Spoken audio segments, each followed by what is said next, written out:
Welcome back. আপনাদের সকলকে স্বাগত জানাই আমাদের এই নিবেদন হ্যারিস বাবুর ঠেকে। হ্যারিস বাবুর ঠেক রহস্য, রোমাঞ্চ এবং বিভিন্ন ভৌতিক অভিযানের সংমিশ্রণ। কেমন আছেন সবাই? আশা করছি খুব ভালো আছেন। আজকে এই দিনটাকে আরও সুন্দর করে তোলার জন্য আপনাদের জন্য রইল দুটি সত্যি ভৌতিক ঘটনা, যে ঘটনাগুলি বেশ কিছুটা ক্রিপি এবং অদ্ভুত। আমি কেন এবং অদ্ভুত বলছি, সেই ঘটনাগুলো শোনার পরই আপনারা বুঝতে পারবেন। তাহলে আর বেশি কথাই যাচ্ছি না, শুরু করছি আজকের প্রথম ঘটনা।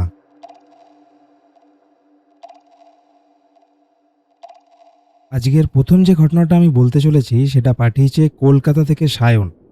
যেমনভাবে বলেছে তেমনভাবেই বলার চেষ্টা করছি।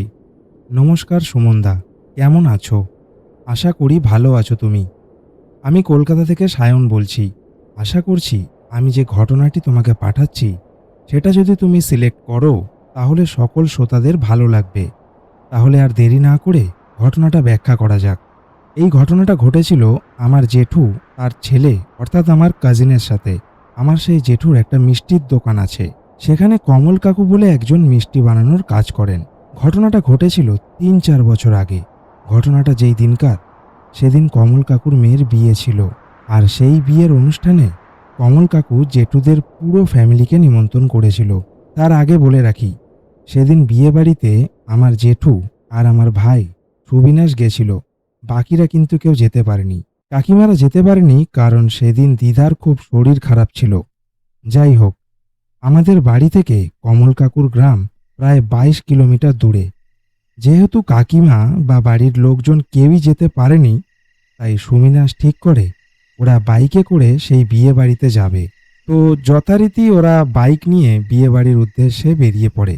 যেতে যেতে রাত্রি ৮টা বেজে যায়।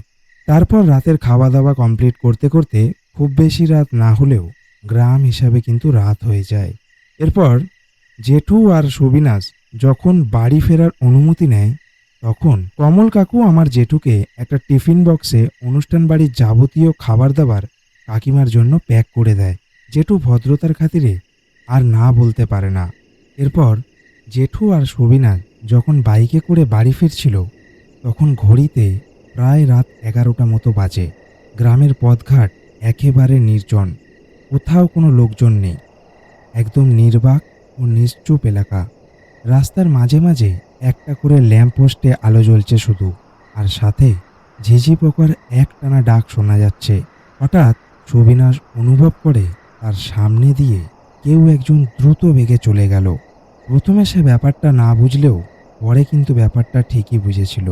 এর কিছুক্ষণ পরে ও দেখতে পায় একটা বাচ্চা মেয়ে মোটামুটি 10 হাত দূরে ওর পিছনে ছুটে আসছে এবং মাঝে মাঝে কোথাও যেন মিলিয়েও যাচ্ছে।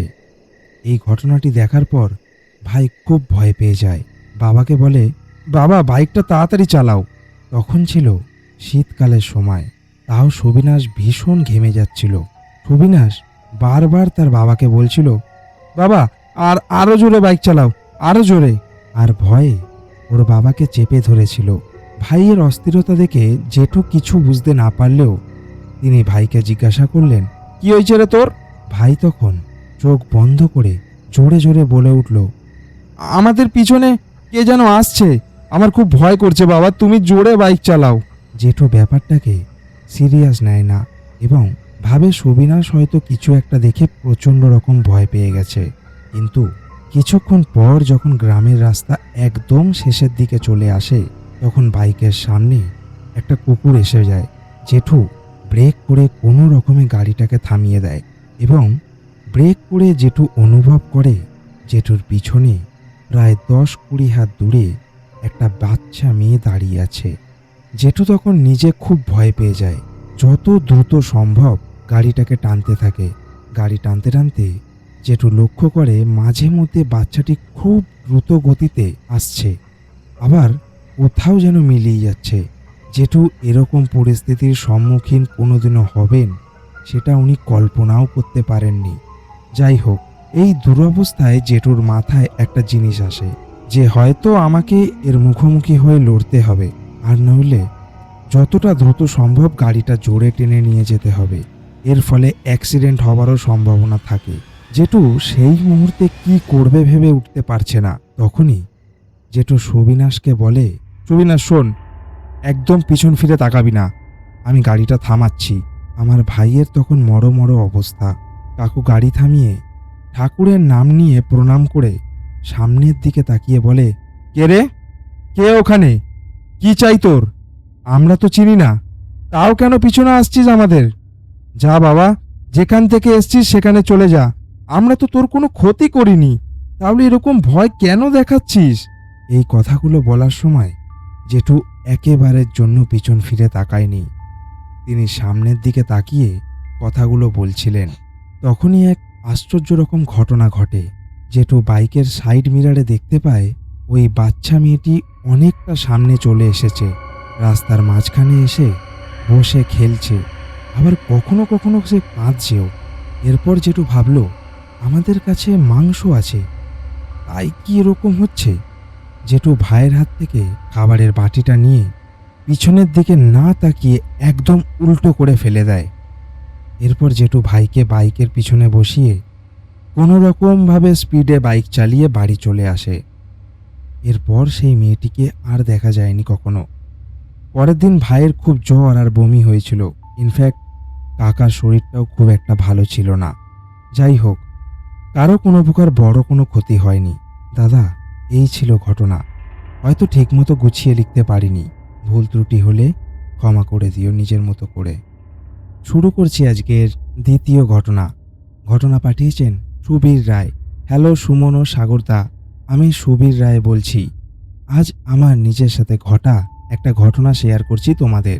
ঘটনাটা যখন হয়েছিল তখন আমি ক্লাস 8-এ পড়ি। 2014 সাল।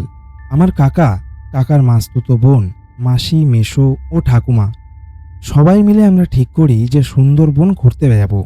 সেই মতো আমি, আমার কাকা, পিসি, পিসো নির্দিষ্ট দিনে সুন্দরবন যাবার জন্য দিন ঠিক করে ফেলি। আমাদের ঠিক ছিল আমাদের এলাকা থেকেই বাসে উঠব আর এই বাসে করেই সুন্দরবন যাব। বাস আসার কথা ছিল সকাল 11টার সময়, কিন্তু বাসটা 2 ঘন্টা লেট করে ফেলে। মোটামুটি বাসটা এসে পৌঁছায় দুপুর 1টা নাগাদ। বাস এসে পৌঁছানোর সাথে সাথে আমরা বাসে উঠে যে যার জায়গায় বসে পড়ি। সেদিন আমার শরীরটা ভালো লাগছিল না, তাই আমি বাসে উঠতেই ঘুমিয়ে পড়ি। ঘুমটা ভাঙে আমার কাকার ডাকে। কাকা বলে, উঠে পড়, এবার আমাদের নামতে হবে। আমাদের নামার কথা ছিল দুপুর 1:30টা নাগাদ, কিন্তু আমাদের নামতে নামতে 3:30 4টে বেজে যায়। কাকা আর মেসো আগে থেকেই হাউস বোট বুক করে রেখেছিল। আমাদের বাস থেকে নেবে খানিকটা হাঁটা পথে গঙ্গার পাশে হাউস বোটে যেতে হবে।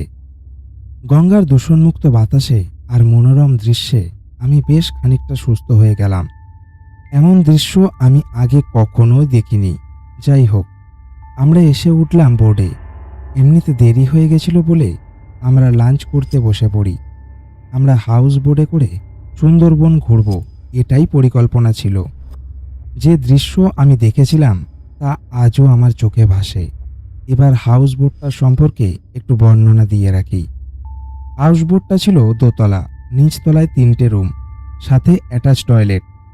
আচ্ছা, এবার দোতলার কথা বলি। দোতলায় ছিল একটা চওড়া প্লেস, ব্যালকনিও বলা যেতে পারে। ফাঁকা প্লেসটার সামনে লাঞ্চ ও ডিনার করার জন্য একটা লম্বা টেবিল ও অনেকগুলো চেয়ার পাতা থাকে, এবং চেয়ারের বেশ খানিকটা পিছনে বোর্ডের কন্ট্রোল রুম। বিকেলটা ভালো কাটলেও সন্ধেবেলায় আমার সাথে যেটা ঘটে সেটা ভাবলেও এখন আমার গায়ে কাঁটা দিয়ে ওঠে।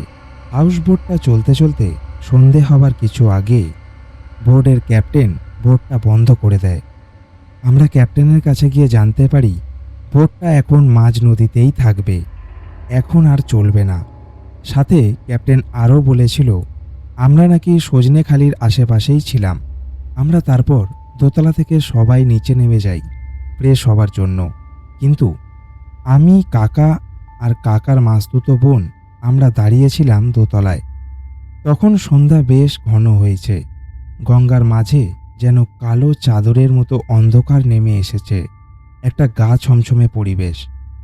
আমার ঠাম্মাকে পিছনে দাঁড়িয়ে থাকতে দেখলাম। ঠাম্মাকে নামতে বলে আমিও আমার পিসি নিচে নেমে এলাম ফ্রেশ হবার জন্য।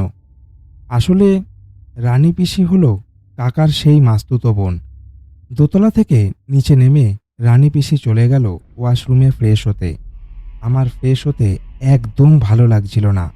আমি ভাবলাম যে মাসিদের সাথে আড্ডা দিই। তাই মাসি মেসো যারা যারা ছিল তাদের সবার সাথে নিচের রুমে বসে আড্ডা মারছিলাম। হঠাৎ আমি লক্ষ্য করলাম ঠাকমা আমাদের কাছে নেই।